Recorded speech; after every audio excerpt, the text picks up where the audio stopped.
In this video, we will start studying fluids that are flowing, that are not at rest anymore. They're going to be moving from one point to another.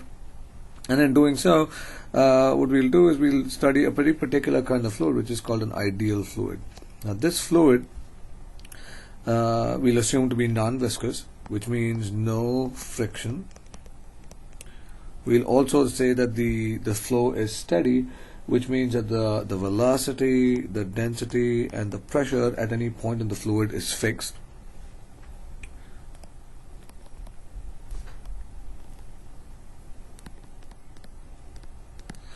And we'll also say that the fluid motion is non-turbulent, which means that as the fluid flows, as the fluid flows along these nice curves, if it were to hit some kind of an obstacle, okay, that these rotational parts, okay, these sharp turns and everything, it would be non-existent. So this would not be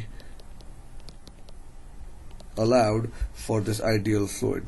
Okay, turbulent motion is very complex to deal with, and then what we need, we're going to ignore. We're going to say that the motion is not going to be turbulent. I mean, the flow is going to be a laminar flow. Okay, so the flow is laminar. Okay, and the word laminar essentially means that as the particles are flowing through the fluid, at any particle will follow essentially the curve, okay, the same smooth curve that any particle before it has just passed, that is right in front of it. So they will follow this nice smooth curve as they flow. So our first goal in this part would be to obtain something called the equation of continuity. Now, throughout we've made the assumption that our fluids are incompressible, which basically means that the density of the fluid does not change.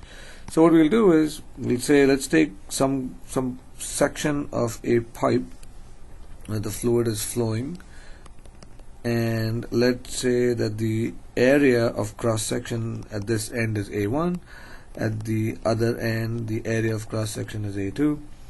Let us say that the fluid enters the pipe with speed V1 on one side and it leaves the pipe with speed V2 on the other side.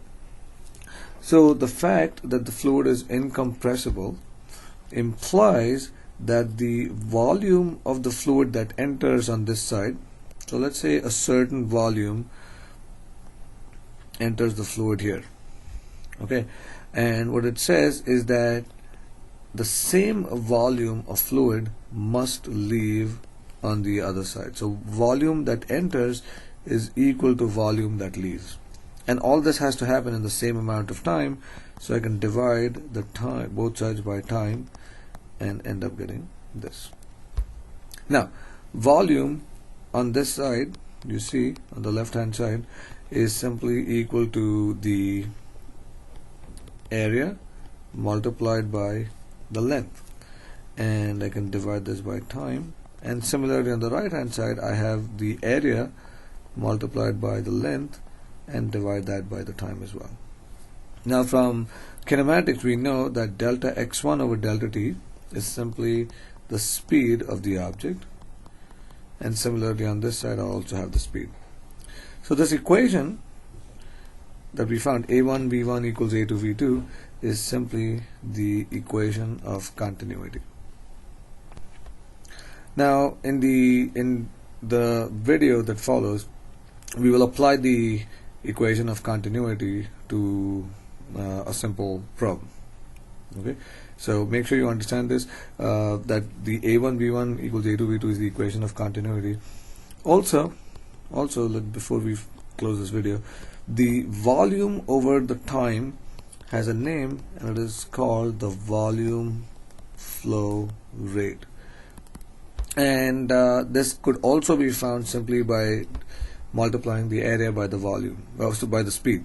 So the product of the area times the speed is also equal to the volume flow rate. And keep this in mind, and essentially the equation of continuity simply says that the volume flow rate is fixed throughout the fluid. And again, all this is based on the assumption that the fluid is incompressible.